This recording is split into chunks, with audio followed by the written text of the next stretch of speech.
Tampa Bay is like no place else. Wait, you can't recycle the bag.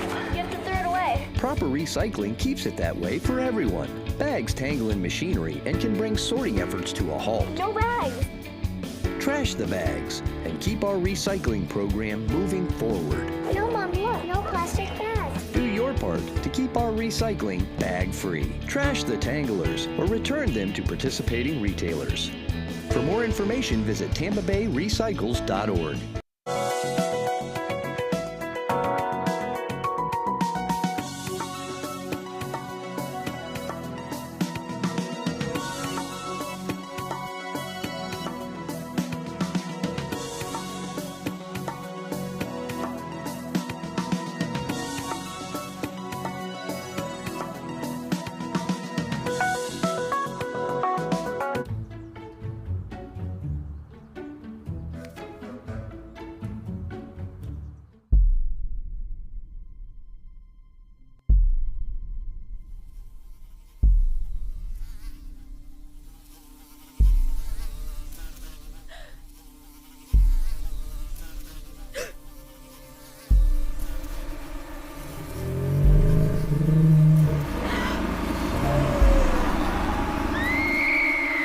Don't let mosquitoes ruin your day. Fight the bite by removing standing water on your property. Standing water of any kind is a breeding ground for mosquitoes.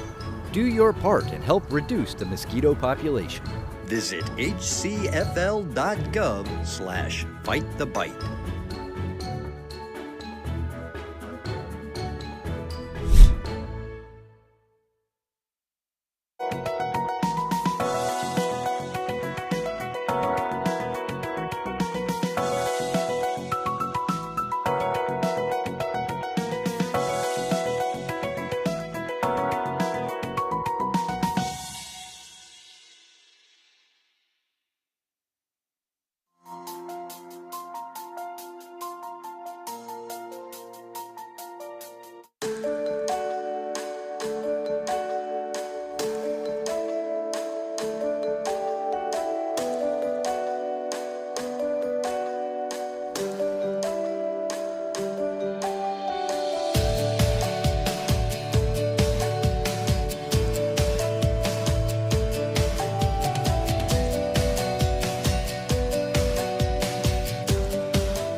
thank you, and good morning, everybody. It's nice to see you here. Welcome to our February 12th meeting of the Transportation Planning Organization.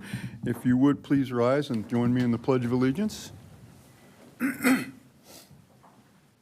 pledge allegiance to the flag of the United States of America and to the republic for which it stands, one nation, under God, indivisible, with liberty and justice for all.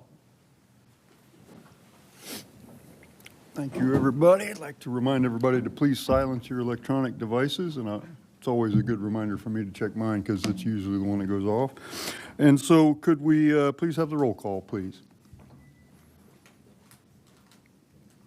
Ross? Here.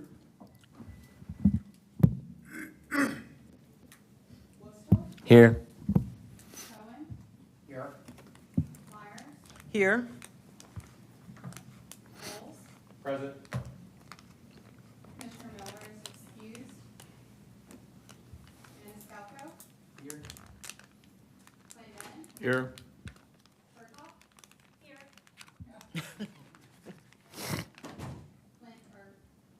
Hilton? Mayor Hilton? Gray? Here. Blue? Here. Dew? Here. Gray? Here. Hatfield is excused. Joseph? Here. You have a quorum, sir.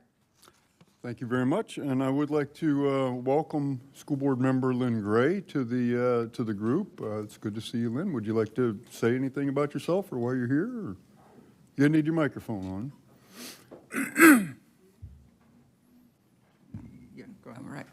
This is very modern technology compared to where we are on the dais. Very happy to be here and very, honored because each of you are so dedicated and spend hours trying to make our Tampa Bay region the best it can. And so I'm among the experts. Most of you I know, and happy to be here. I do have experience countywide. I'm a countywide school board member, and as Johnny, I have bragged, I have actually run races countywide, but I also have taught for over 40 years countywide and have lived in various areas of Tampa and throughout the district. So happy to be here, and thank you all for being who you are and doing all the work that needs to be done. Appreciate it. Thank you, Ms. Gray, and welcome again. And Ms. Desiato, if we could have the record reflect that Mayor Kilton is here. He came in right after the roll call. Next, we have public comment. I believe we do have a person signed up, and this is for comments regarding any TPO business other than the long-range transportation plan which will be at the next meeting. So, is there public comment? We have one registered speaker, Rick Fernandez. Yes. Mr. Fernandez, I believe you're the only one, so you are recognized, sir. Hi, Chair. Well, I guess the pressure's on then. Just a point of order, if I may. During the roll call, those of us virtual, at least myself, could not hear the secretary's audio. I don't know if something needs to be turned on or not, but basically I was hearing everybody say here, but nobody was calling out names. Oh, thank you for that. I think while we've been talking, they've replaced your microphone console because it wasn't working, but thank you for pointing that out, Mr. Fernandez. All right, cool. All right. Very quickly on public comment. Again, for the record, my name's Rick Fernandez. I'm a resident of Tampa Heights. I wanted to take this moment in my 3 minutes to welcome Board Member Gray to the group and to recognize the fact that she took time during our CAC meeting last week to actually drop in virtually, introduce herself, and listen to portions of our action item discussions. Certainly appreciate that, and I hope that that will be a recurring theme from time to time, and we've extended in the past and will again to all of you that you come and visit with us during our meetings. We meet the first Wednesday of every month, generally from 6 to 8, and you would be welcome at any time. Also, most of you probably have seen and probably were aware for some time that David Gwynn, District 7 Secretary for FDOT, has announced his impending retirement. I wanted to recognize that. Secretary Gwynn and I have had something of an adversarial relationship over time, but it has never been personal. And I do want to recognize his service to the community. And I wanted to do so publicly because I think our tumult over time has probably received more publicity than our cooperation. So I wanted to get that off my chest. And also in his parting words in his article that appeared in the Business Journal, it was quoted that David Gwynn has been a vocal advocate of expanding multimodal transit in the region, saying roads are no longer the future of transportation. That's not the first time I've heard those words coming from Secretary Gwynn. I hope that you folks will remember those words as you're being asked to litigate expenditures in the multi-millions of dollars for road expansions in the future, including one that you've already seen on the LRTP north of Hillsborough Avenue to Beers. Just remember, the LRTP takes you out to 2050. If that's not the future, I don't know what is. So I thank you so much, and I'll be with you again in a moment for a committee report. That's it. Thank you, Mr. Fernandez. I don't believe there's anybody else signed up to speak. Okay, very good. Then we'll have committee reports. And Mr. Fernandez, you are recognized as the CAC Chair. All right. Oh, I'm sorry. Again, thank you. Hold on just one second there, Mr. Fernandez. I'm sorry, I skipped over the approval of the minutes. So board members, has everybody had an opportunity to Move review? approval. Who made the motion? Commissioner Cohen, seconded by Councilmember Maniscalco. Any discussion, corrections to the minutes? If not, all those in favor say aye. Aye. Opposed? No nays. Mr. Fernandez, I apologize for the interruption. You are now recognized. No worries, Chair. Thank you. Again, for the record, my name is Rick Fernandez. I chair the TPO CAC. And this is a report on our meeting held February 5, 2025. We convened at 6 p.m. as in our norm, and actually managed to get our business done 10 minutes early this time. So I kind of like that, since I try to keep the trains running on time. We had an in-room quorum and were able to litigate the action items before us. So I'll report on those for you now. There were actually two action items presented. The first was tip amendments. That's on your regular meeting action item agenda, and also the 2050 LRTP, which is part of your following public hearing. TPO staff presented the tip amendments for State Road 39 and Trapnell Road and State Road 674 at east of 27th Street, southeast intersection improvements. That's a mouthful. CAC members discussed the projects and the information provided for them, asking questions about the current conditions, such as traffic counts and pedestrian and bicycle users. CAC members asked for additional information on appropriation for State Road 674 at east of 27th Street, southeast intersection improvements. And there was some discussion on appropriateness or appropriations and the earmark process. The CAC recommended approval of the State Road 39 at Trapnell Road and deferral of State Road 674 at east of 27th Street Southeast intersection improvements to the next meeting. Just a brief footnote to that. It was the general consensus, and I think this may have been I think this was a unanimous vote on the deferral, that we simply did not have enough information. It wasn't necessarily a vote against so much as it was a vote for more information and come back to us later when you have it type of decision. But that, in any event, that was the recommendation coming back, that you wait for more information, or maybe you'll get it today. The second action item, TPO staff presented the 2050 LRTP amendments, which included Branch Forbes Road, McIntosh Road, and several Florida Turnpike Enterprise projects. Again, these items are on your agenda as part of the public hearing later in the meeting. CAC members asked questions about the right-of-way for the Veterans Expressway. Members also provided context for the amendments in Plant City and the needs for the projects presented by staff. The CAC recommended approval of the 2050 LRTP amendments. That's it. That's all I got. If you have any questions, I'll be happy to take them. Otherwise, we'll talk to you later. Thank you, Mr. Fernandez. Board members, any questions for Mr. Fernandez? Okay. Thank you again, Mr. Fernandez. Our next presentation is from our own TPO staff, Ms. Harmony McGee. Good morning, Harmony McGee, TPO staff. Regarding today's action items, the Technical Advisory Committee recommended approval of the TIP amendments for intersection improvements at State Road 39 at Trapnell Road, as well as State Road 674 at east of 27th Street Southeast. Committee members inquired about FDOT's criteria for upgrading to rigid pavement, and staff clarified that decisions are based on pavement performance, rutting, overall condition, truck traffic volume, and traffic control impacts. The Technical Advisory Committee also unanimously approved the 2050 LRTP amendments. Public comments were received via social media. On Facebook, Chris Vela reshared our post about the TPO board meeting and public hearing, expressing concerns about highway widening. On LinkedIn, Fatima Elcott shared her enthusiasm for keynote speaker Gil Penalosa's upcoming presentation at the Gulf Coast Safe Streets Summit and Safe Streets, a community conversation with national leaders. Alan Henderson also commented on LinkedIn, expressing appreciation for our annual report and excitement about upcoming innovative projects. This concludes my report. Thank you, Ms. McGee. Are there any questions, board members? Commissioner Bowles. Please turn on your microphone.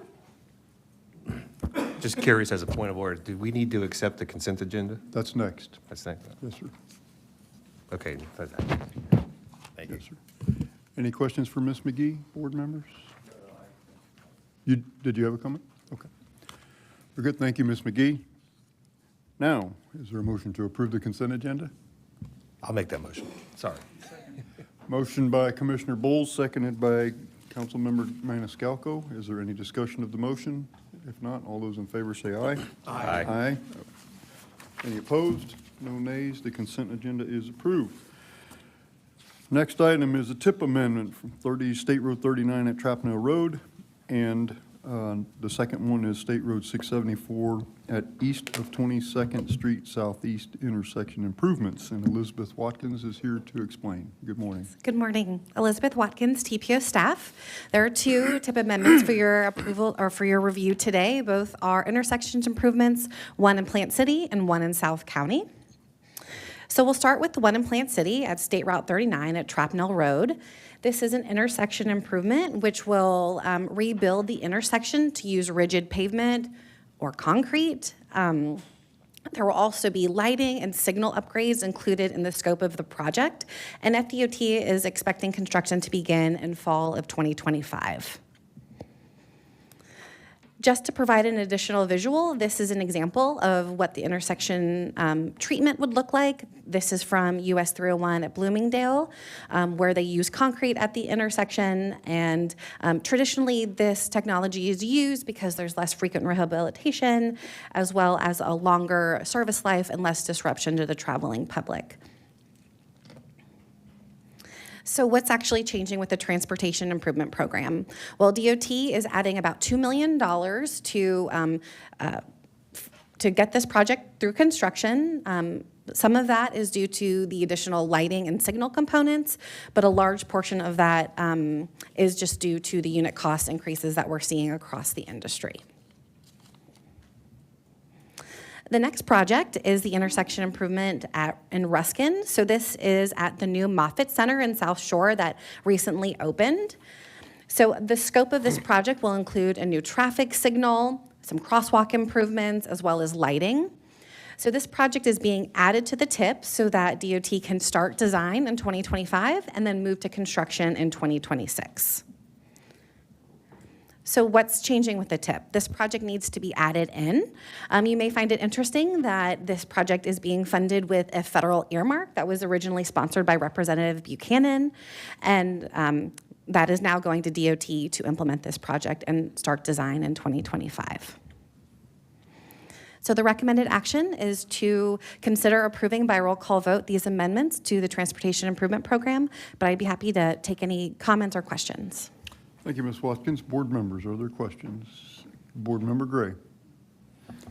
Thank you, Mayor Ross. My question is, are they, both of those cases, will they have sidewalks in the proximity of the intersection and in Sun City, that area there? That is a great question. It appears that there are already sidewalks along College Avenue, State Road 674. And I don't know for sure, but I'd have to look at the site plan for the Moffitt Center. So definitely on College Avenue, but I'm unsure about the 27th Street Southeast. But we'll get that information, correct? Absolutely. All right, thanks so much. Thank you.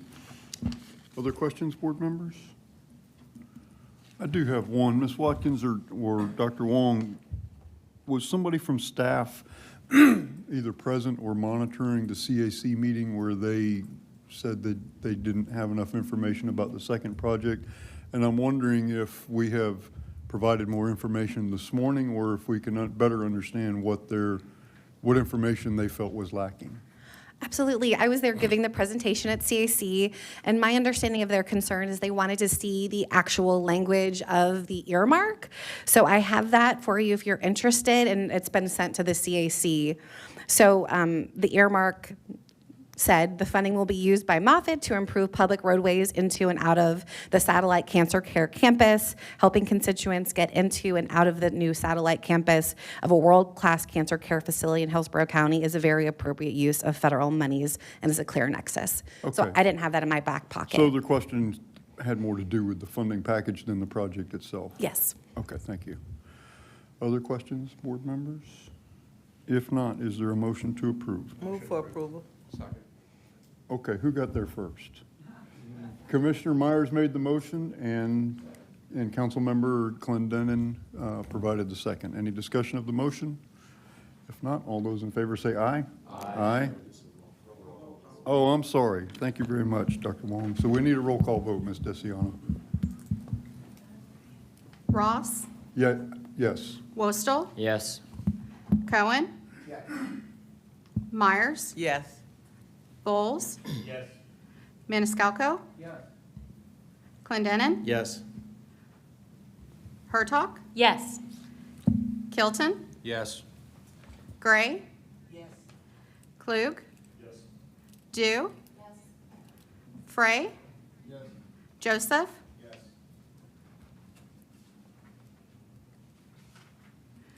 motion carried, 14-0. Thank you, Ms. Desiano. We are about to adjourn the regular meeting and reconvene for the public hearing on the long-range transportation plan amendments. Prior to that, is there any other business to come before this board? Anything for discussion?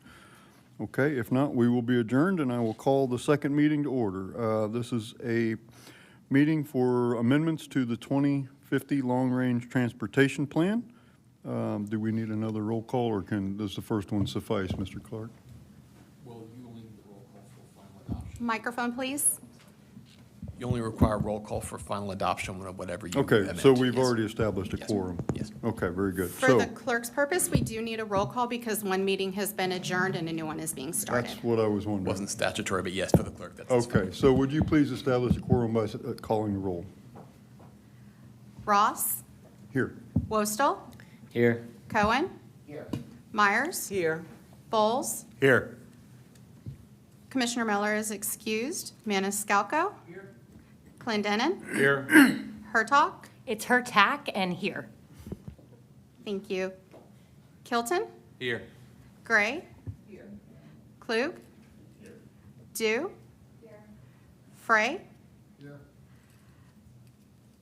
Member Hartfield is excused. Joseph, you have an in-person quorum, sir. Thank you, Ms. Desiano. So our first action item is a summary of comments received during a 30-day public comment period, and I think Ms. Harmony McGee is here to report on that.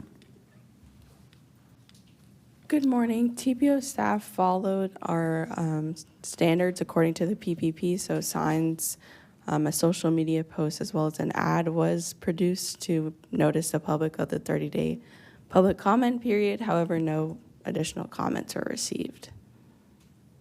Good. Thank you, Ms. McGee.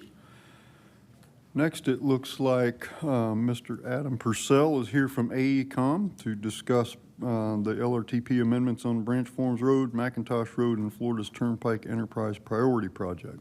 Good morning. Good morning, Mayor. Good morning, Board.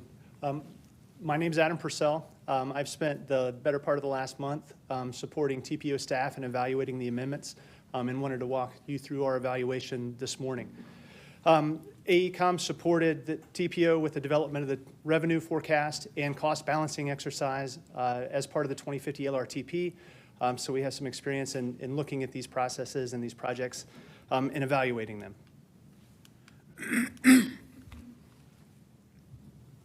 As noted, we've gotten 2 requests for amendments to the LRTP. The first came from District 7, and that is to add Branch Forbes Road from south of US 92 to north of I-4 to the cost feasible plan, and add McIntosh Road from south of US 92 to north of I-4 as part of the cost feasible plan as well. We look at these projects as improvements, so they're widenings. They're going to improve the operation of both roadways in that area of Plant City, and they're also going to improve the connection between I-4 and its parallel supporting route of US 92, which is also in the cost feasible plan for improvement. The second request came in from Florida's Turnpike Enterprise and focuses on a series of projects that are going to go into the unfunded needs plan. The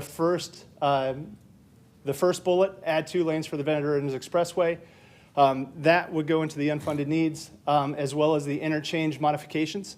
The one project affecting the cost feasible plan is the adjustment of right-of-way cost associated with the widening of the Veterans Expressway from Van Dyke Road to Pasco County line. They're increasing that allocation by approximately $700,000.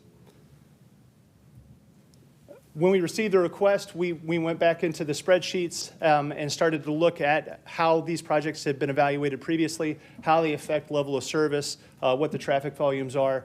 The numbers on this slide show that they're all fairly highly ranked within the LRTP ranking and within the FTE plans. Each of these is in the top half or better for the list of projects. So we felt that based on that performance evaluation, the changes were warranted. One of the things we had to do, as I noted, AECom supported this previously, was the cost balancing exercise. FTE's projects are self-funding, so we did not need to find room in our plan to fund those projects. They'll come with additional funding. But we do need to take another look based on available funding for Branch Forbes Road and McIntosh Road. We're looking at supporting the PE, so we want to maintain planning consistency with our plan for the FDOTs so they can advance these projects to design and construction. We're looking to fund those in 2041 up to 2050. I'm sorry, that's a typo. So not 2041 to 2025, but 2041 to 2050.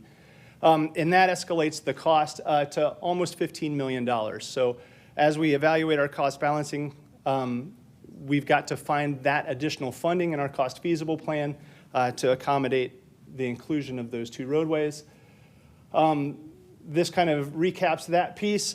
Initially, we went in and looked at a segment of US 92 in Plant City, and that was initially recommended by staff as holding the lowest volume of traffic and having one of the lowest impacts on level of service in the future. But after we evaluated that from the criteria's perspective, we had a few conversations with local interests. I believe staff spoke with the mayor of Plant City, and there was some interest from the city of Plant City that our initial recommendation of removing a segment of US 92 from Branch Forbes to Park not be removed from the cost feasible plan, that would impact some of the plans that the city of Plant City has for their downtown redevelopment. And it also was one piece of a larger project that would improve US 92 through much of the county. So taking out a middle piece wouldn't affect the adjacent segments.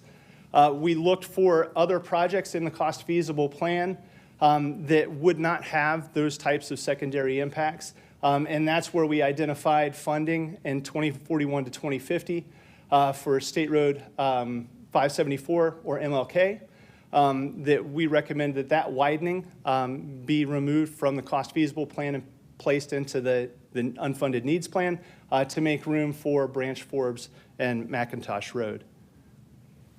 We noticed this to the public, as was stated before I took the podium, and received no public comment. We also, as it was noted in the opening of the meeting, took this presentation to the TAC and CAC, both of which voted to support this amendment to the LRTP. To give everyone an idea of what we're talking about, there are multiple projects from FTE, so the left of the screen shows those improvements that are recommended along State Road 589. And then the two interchange or the two widening projects at McIntosh and Branch Forbes Road near Plant City, to give you an idea of the specific location of each project. So our recommended action is that the board approve by a roll call vote the amendments to the Access 2050 LRTP to add Branch Forbes Road, McIntosh Road, the Veteran Expressway widening project, the interchange modifications, and then the updated right-of-way cost estimate. Pending your questions. Thank you, Mr. Purcell. Mr. Reynolds, anything to add to the presentation? No, sir. Thank you. Okay, thank you. Board members, are there questions? Mayor Kilton? I'd just like to comment. I'd just like to thank staff and consultant here for making a consideration of the removal of 574 instead of that section of Highway 92 in Plant City. That was important to us, and I think we get to the same place here. So we're very much in support of this moving forward. Thank you, Mayor. Board members, Councilmember Clendenin. I have a question for the mayor. Is there a long-term plan for bypassing Plant City from 92, or if you guys have pursued that for the city preservation?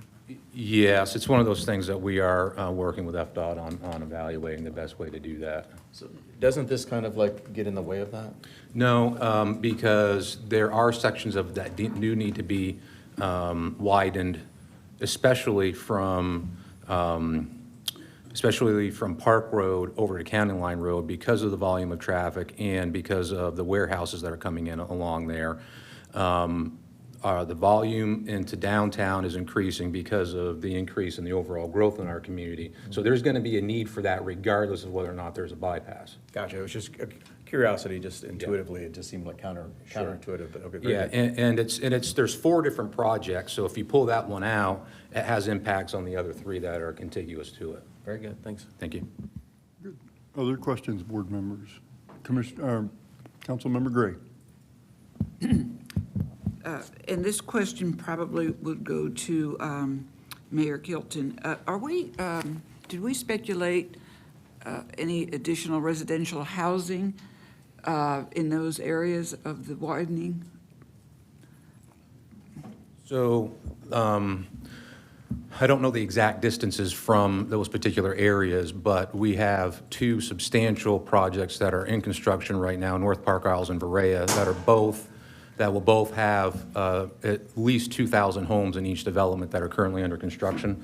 And you just purchased property in those areas for new schools. Yeah. And they are not that far from this very important east-west thoroughfare. So if the traffic's congested on the interstate, people are going north to Knights Griffin or they're going south to Highway 92. Mm-hmm. So even if there is a bypass, which was a great question, we're still going to have a lot of traffic on this road.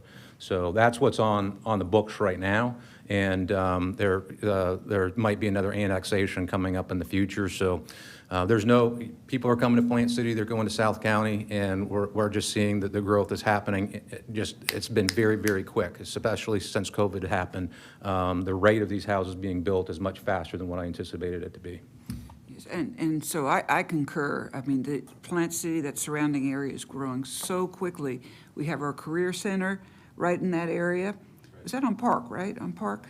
And so on Park, and then we have a huge place on where Stingray used to be.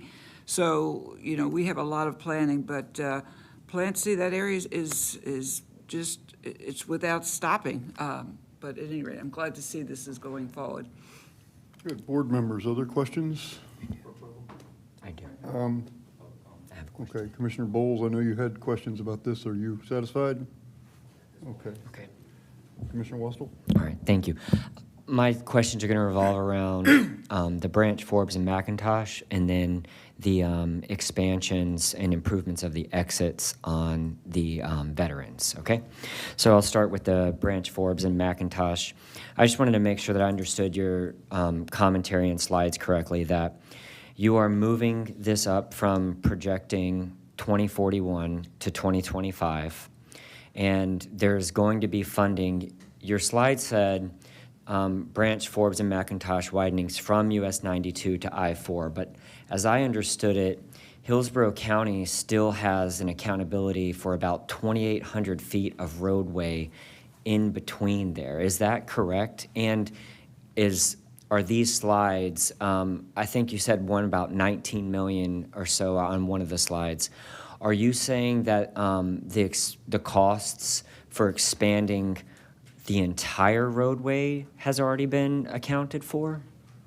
So no. So what we're allocating for in the 2041 to 2050 time band is the next phase of project development to maintain planning consistency. So we're funding the preliminary engineering, so PE, or project engineering. We're developing the engineering component of that project development process.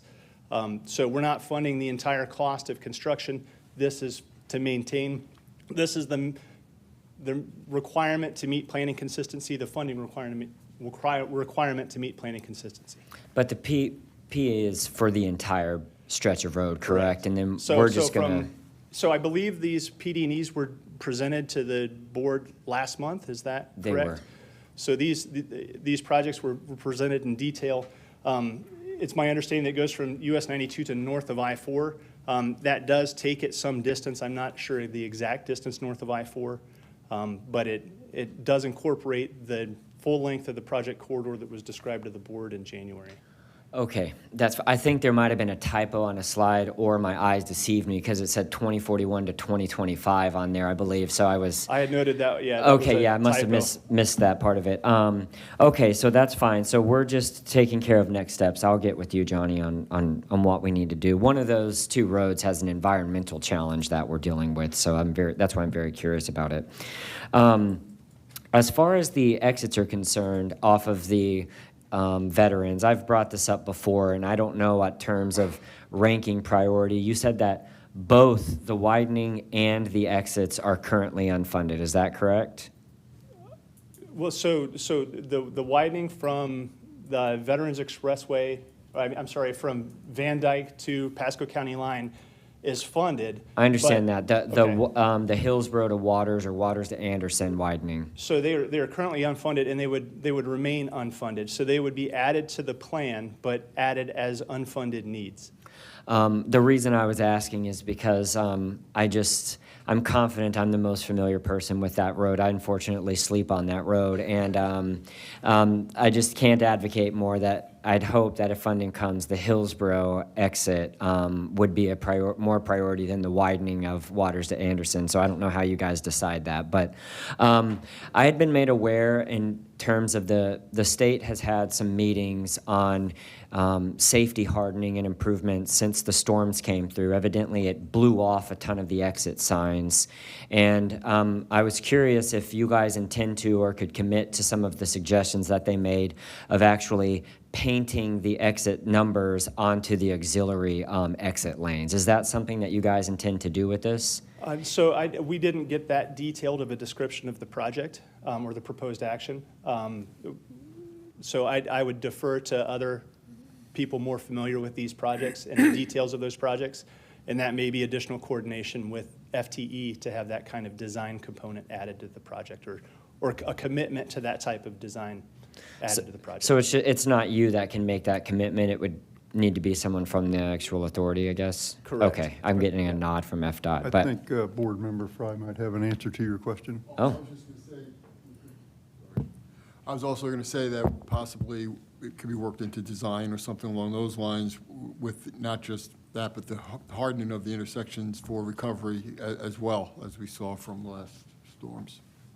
Right, so I think as these projects move forward in the project development process, there'll be additional opportunity for public comment. And I think that's where those kinds of commitments from the FTE may be appropriate. Okay, thank you very much. So before I call on Commissioner Cohen, I know there's a board member, I believe, prepared to make a motion, but in this format, we're going to have this question session, and then we're going to hear from public comment, and then we'll solicit for motions after that. So Commissioner Cohen? I just wanted to comment on something Commissioner Wessel said. I agree with you about the need to prioritize the funding on that piece of Veterans Expressway. And one of the reasons is because that is what dumps into this huge interchange that is being completely rebuilt at State Road 6275 and the Howard Franklin Bridge, and it also dumps right in and out of the airport, which we know is also expanding. So I look forward to working with you to see if we can move that up, because if that doesn't have capacity by the time the rest of the work is finished, it's just going to create another bottleneck in that system over there. And almost all the work we've done has been designed to try to avoid a lot of that. So we'll see what we can do to advocate to move that up. Makes sense. Questions, other questions, board members? Is there anybody signed up for public comment on this? Clerk, is there anyone, or HTV, I'm sorry, is there anyone online to offer public comment? We haven't received any. Yes, there is. It's Rick Fernandez here. Rick Fernandez. Okay, Mr. Fernandez, you're recognized. Thank you, Chair. Yet again, this is a hat trick for me this morning. It's new. For the record, Rick Fernandez, offering public comment. I'm a resident of Tampa Heights. Before authoring in my head what I wanted to say this morning, I checked with staff to make sure of the propriety. As I understand it, the long-range transportation plan is before you subsequent to public notice, and there are very specific items that you are litigating this morning. However, the LRTP writ large is on the table, which would mean that comments related to items other than those that you have been presented on this morning would be appropriate, which is what I'm here to do today. I again wanted to resurrect the concerns that you have heard dating back now several months, if not years, regarding the expansion of 275 north of Hillsborough Avenue to Beers, which is on the LRTP. Reflecting back on the comments I made earlier about Secretary Gwynn, roads are no longer the future of transportation. Okay, I'll accept that. We've been saying that for a long time. The LRTP projects 25 years into the future. The expansion of I-275 north of Hillsborough to Beers has I believe it's a construction expenditure date somewhere in the 2040s, and it's 400 million plus in year of expenditure.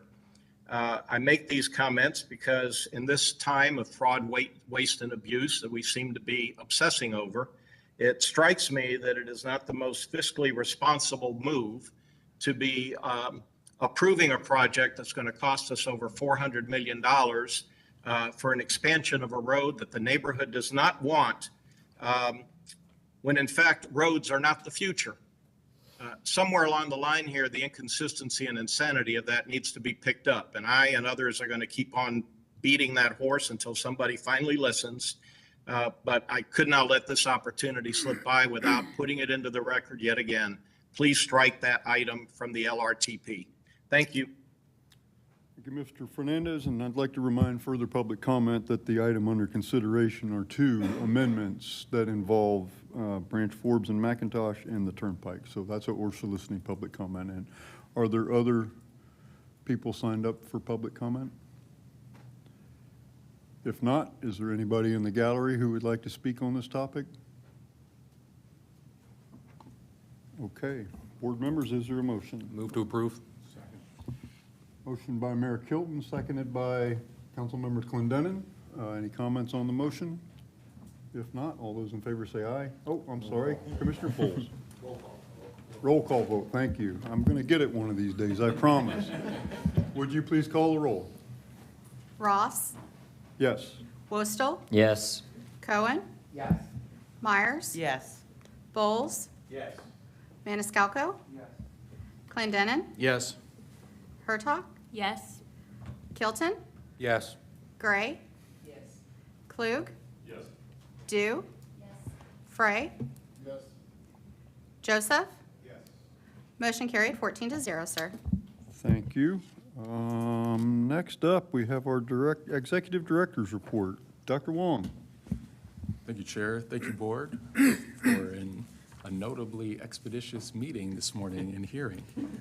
I have a couple updates to provide to you. Yesterday, I had the great opportunity to participate in a panel discussion on MPOs in front of the Senate Transportation Committee. They asked me to attend and give an overview of how MPOs function across the state and speak about the governance structure and give a status update on our merger study. The Senate committee expressed that it was happy with the progress that we've made thus far, and I asked for their patience as we work to complete the merger study because in conversations with some of our legislators, I spoke to the delegation, and I've kept you all up to date on this as well. The merger study will have a lot of value. In 2023, Hillsborough, Pasco, and Pinellas were the first MPOs directed to dip our toes into the pool. The following year, Lee and Collier County were the subject of a bill that ultimately didn't pass, but I assume that the writing is on the wall that other MPOs across the state will be directed to explore governance changes, if not a full-on merger. And so I asked the Senate to be patient with us as we complete that report because I see that it has strategic value for other MPOs in the state, essentially providing them a blueprint for how to restructure their governance if they're directed to do so. The committee asked specifically about short and long-term obstacles which might impact the merger, and I offered that I think representation has been a major topic of concern among the folks in our county, not only the city of Tampa, but also how we interact and provide value to the small cities if we are a large merged MPO. So those are some topics that I think we'll have to face in the short term. Longer term, I directed the conversation about value, and I do think it's important for us to understand that the value proposition of a merger has been communicated as such, that if the three MPOs were to merge, we would be the largest MPO in the state, and it would stand to reason that we would have the loudest voice in Tallahassee and potentially be able to command attention and deliver some additional dollars. But I also want to be mindful that that juggernaut, that large MPO reasoning assumes that we would be the largest MPO in the state, but over time, as the urbanized areas compress, there could be others that grow larger than us and may reduce the impact that this merger has. And so what I'm going to push with the MPOAC this year is a strategic plan that looks at the governance structure of MPOs across the state and can essentially look at a long-term schedule for MPOs that may have a desire to explore new collaboration mechanisms up to and including a merger. And so I communicated that the Senate was very receptive to that line of thinking. The meeting ultimately ended with Senator Collins, who chairs that committee, indicating that he'd like to see the public engaged a little bit more. We do have a scope of work that includes stakeholder advisory discussions, so we plan to engage our partners and all of the local governments, but I think he was really intending on engaging the true public. And so he offered, or proposed rather, hosting a series of town hall meetings. He suggested maybe involving members of each of the BOCCs across the region, city council members, and he offered that he would also attend. So I have a little bit of work to do to work with him on scheduling and what that actually looks like, but I want to throw that out for your consumption this morning to let you know he's interested in getting some information out to the public, educating the folks on what that would mean, and looping in all of the impacted entities. I'll move next. Oh, first, let me pause before I move on to the other items in my report. Are there any questions about that? Commissioner Westall? I would just encourage, if you do set up these town halls, as a gentle reminder that 70% of Hillsborough's population is in the unincorporated area. That's the by far supermajority, and when we look at establishing where those town halls are going to be, that we give them that proper supermajority representation.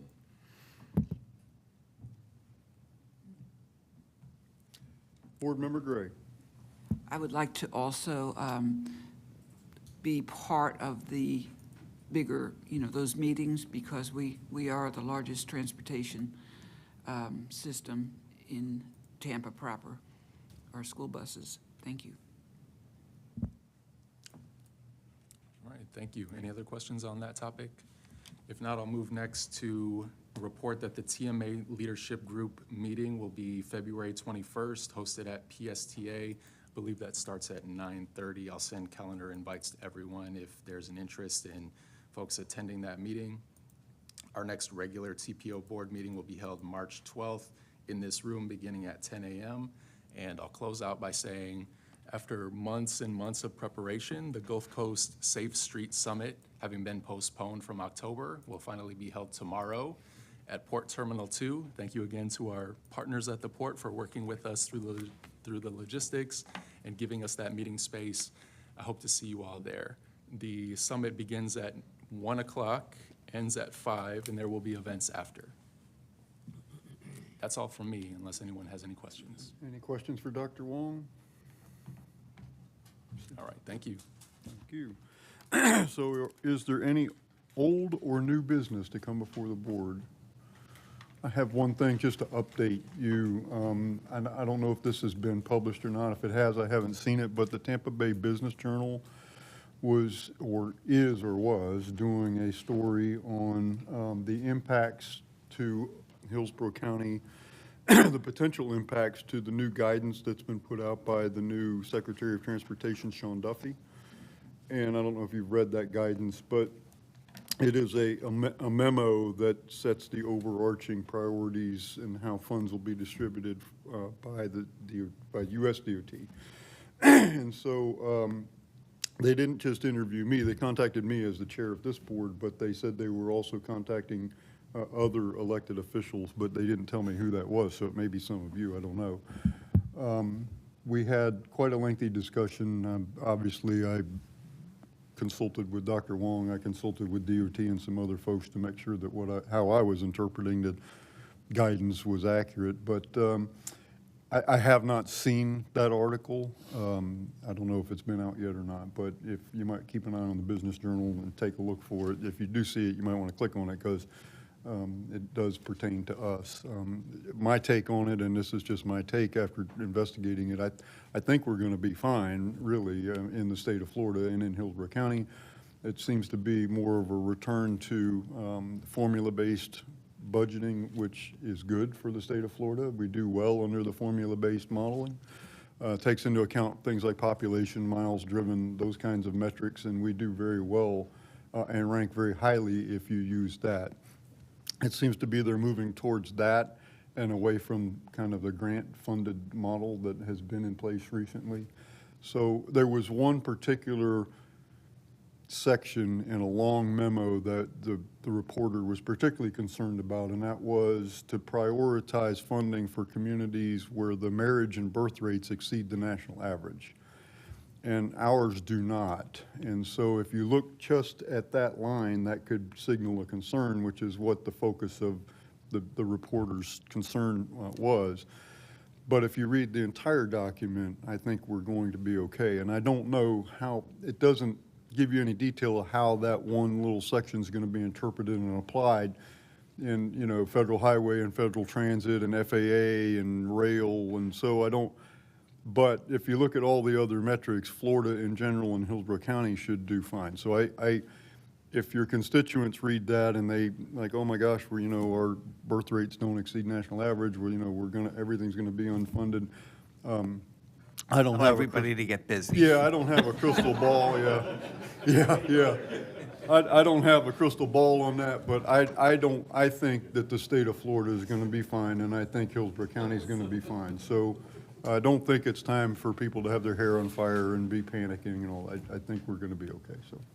So I haven't read the memo. So it was general guidance across the entire budget process for Yeah, DOT? yeah, for all the administration. Okay. So how to interpret that for FAA? So would be- railroad, Right. everything, okay, right. very And good. so how to interpret that for FAA might be much different than the federal highway or Interesting. transit or, Right. you know. Yeah, exactly, because, I mean, obviously FAA is so centric and. Right. Right, yeah, very good. Right. Yeah. Commissioner Wessel? My kid is adopted, but I would still like money for roads. So I would just like to put that on the record. I'll forward your concerns. Gina, do. Mayor, no, and that's been the guidance that we've received, is that all the formulaic remains in place, that it's discretionary, and it's not that the discretionary programs are going away, it's that the criteria would change. So, for example, when we went after a terminal grant project, it was green energy, it was ADA compliance, it was access to, it was increasing access to disadvantaged communities. That language of the grant process, which we've been told that they are fast-tracking some of that stuff to get this done like in 120 days to kind of change that criteria, would look more like a, going back to like more of a traditional infrastructure, the way that infrastructure previously had been viewed, but that that all those formulaic pieces still remain in place, and those the other piece that we've been told is that there's not a pause on those, that anything that's formulaic is still moving at regular pace. It's just the discretionary pieces that they're taking a look at, but that they will push those back out depending on what Congress does with the budget, because they still haven't done the fiscal 25 budget, but that will then dictate those different criteria. And that's consistent with what I'm Yeah, getting exactly. That's what I'm from- like, yeah, we're getting the same thing. Yeah, That's why well, I was like, it's That's what I'm hearing via federal highway is kind of the same thing. always so- good when they're saying the same thing. Or similar, anyway, but yeah. so. Okay.